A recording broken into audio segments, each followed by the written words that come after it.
everyone. My name is Emilio Martinez Pañeda, and I am an academic at Oxford and the PI of the Supergen Flexible Fund Project, Reliable Corrosion Fatigue Predictions using physically based models. As you can see in the slide, the project involves a number of partners and institutions, and I am very grateful to them and to the Supergen Offshore Renewable Energy Hub for their support, which basically enable us to extend the work beyond what a conventional flexible fund project typically involves. The motivation for the work is clear. Despite the remarkable progress in the competitiveness of offshore wind, its life cycle management is still in its infancy. And this is evidenced by the short lifespan of offshore wind turbines, 25 years, half of that of nuclear power plants, and the high cost associated with operation and maintenance. Moreover, life extension decisions are about to become critical to the UK, as you can see in this map here. And what limits the service life of offshore wind turbines is the corrosion fatigue of their support structures, since they're exposed to aggressive environments and cyclic loads from the wind and the sea. Corrosion fatigue is a complex process whereby corrosion pits originate at the seawater metal interface. Those pits then grow, driven by the local chemistry and mechanics, and eventually a pit to crack transition event takes place and fatigue cracks propagate, leading to the failure of the component. So how do we incorporate this complex phenomenon into current offshore design? Well, we do that using something known as S-N curves, which I can explain in a minute for those of you not working in this field. You basically go to your lab, you test a simple cylindrical bar under cyclic loading, and record the number of load cycles at which failure occurred. So you do that, and then you get a point here, given applied load, given number of cycles. Then you do that many times for multiple loading amplitudes, and eventually you draw a conservative S-N curve that encapsulates the data. Then you enter into this S-N curve with relevant conditions for your support structure and determine how many cycles will occur before the failure point. And since you know the loading frequency, well, then that gives you the service life. Now we know that corrosion favors fatigue failure, so how do we account for that? Well, we do that by applying a knockdown factor, you can see here, which is empirical and of obscure origins. And then you do the same steps and you end up with those 25 years. However, there's a consensus that this knockdown factor, this approach in general is inappropriate, not only because it's highly empirical, but also because what we are testing is not what we have in reality.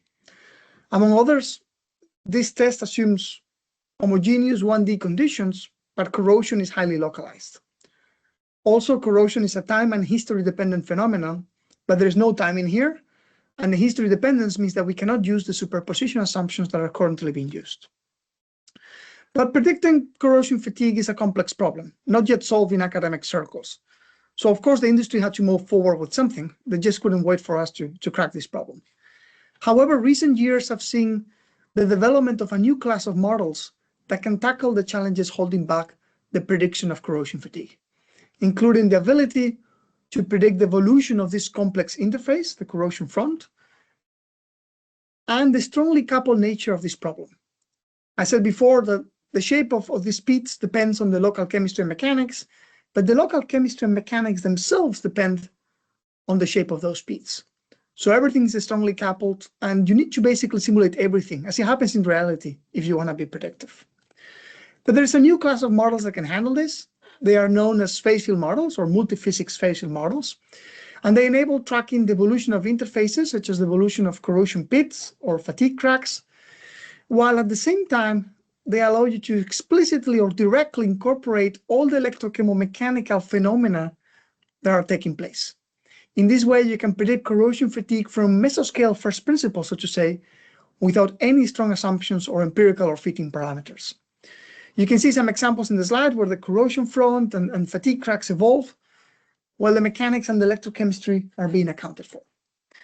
This is fundamental work that I developed during my Future Leaders Fellowship, where I could show the predictive abilities of these phase field models against a wide range of corrosion and fatigue experiments. And the Flex Fund project gave me the opportunity to apply this framework to the specifics of offshore wind. And we did that through 3 sub-projects. The first one was aimed at quantifying the interplay between surface roughness and fatigue life. And this is important because in offshore wind, you often have situations where there's an initial corrosion period, followed by a period where corrosion is being protected. And you want to figure out what is the impact of those initial corrosion pits that develop in that corrosion period on the service life of the structure. So to this end, we develop a new framework that can uniquely describe any surface roughness state through 2 parameters, as you can see here.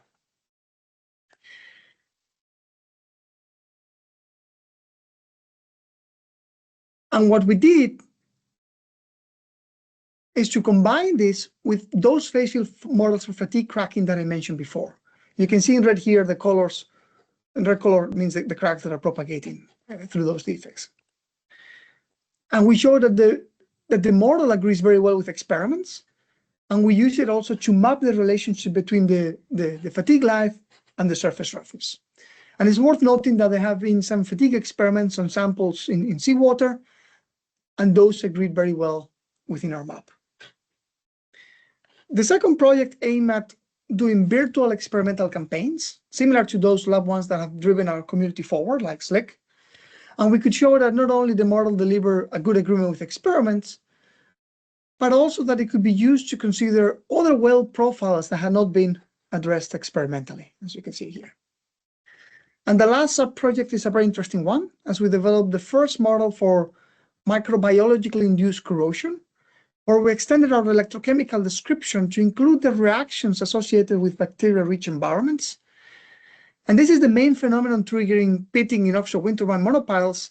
And as you can see here, we were able to capture how it results in localized corrosion and eventually cracking in 2D and 3D, while capturing microstructural effects and how also cathodic protections degrade over decades.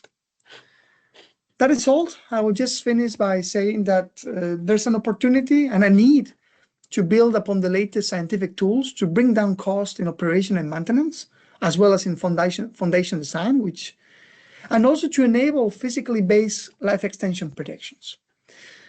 This opportunity comes through what is known as phase field models or multi-physics phase field models, which can predict corrosion fatigue while explicitly simulating the underlying physical processes, as they happen in reality, basically.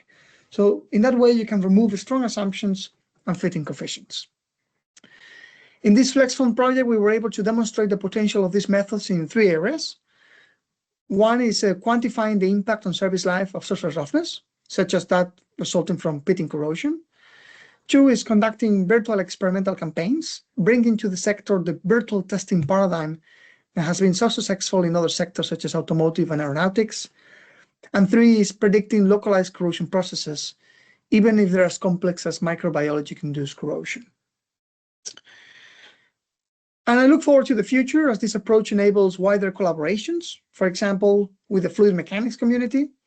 Corrosion is dependent on the loading history, so they can bring those important boundary conditions to our model. And this will also be key to floating technologies where corrosion fatigue will even be more important.